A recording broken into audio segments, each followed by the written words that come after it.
एक सुंदर गांव में, जहां सांझ की धुंध में सूरज की किरणें खिली होती थी, वहां एक युवती नीता अपने सपनों की दुनिया में खोई रहती थी।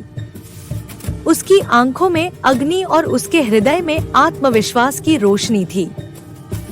एक दिन गांव के बाहर एक अजनबी नीता के रास्ते में आ गया। वह अजनबी नीता के पीछे चला गया। उसका चेहरा भयंकर था और नीता के सपनों को काले अंधकार में लपेट लिया। उस दिन जब सूरज की आखिरी किरणें गांव को अलविदा कह रही थी, नीता की दुनिया एक अजीब संगीन अध्याय में बदल गई। बलात्कार की आवाज अंधेरे में डूबी हुई थी। नीता के चीखे रात की चुप्पी में गुम हो गई। उसकी अंतिम इच्छा की गहरी आहट भी सुनाई नहीं दी। उसके जीवन की एक नई कहानी शुरू हो गई, जिसमें दरिंदगी ने उसकी मस्तिष्क को खोखला कर दिया। वह जिस नीता के सपने थे, वे अब उसके बिगड़ गए थे।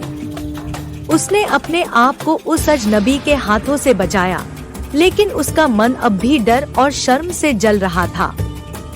कुछ दिनों तक नीता ने अपनी आंखों में सिर्फ अंधेरा और उसके दिल में दुख देखा, लेकिन उसकी आत्मा में एक छिड़काव था, एक उम्मीद की किरण जो बुझाने के लिए तैयार थी। जब नीता ने अपनी आवाज उठाई, वह एक साहसिक लड़ाकू बन गई। वह बलात्कार के खिलाफ अपनी आंखों में आंसू और हृदय में साहस लाई। उसकी आवाज गांव में गूंजी और उसकी कहानी से लोगों में एक संयुक्त आवाज उठी। वहां के लोग इस अज्ञात शत्रु के खिलाफ एकजुट हो गए और नीता के साथ खड़े होकर उसे न्याय की मांग में बढ़ावा दिया।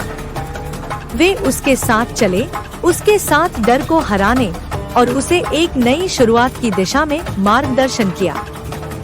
वैसे ही जैसे सूरज की पहली किरण गांव को स्वागत करती है, नीता की आवाज ने उसे नई आशा की।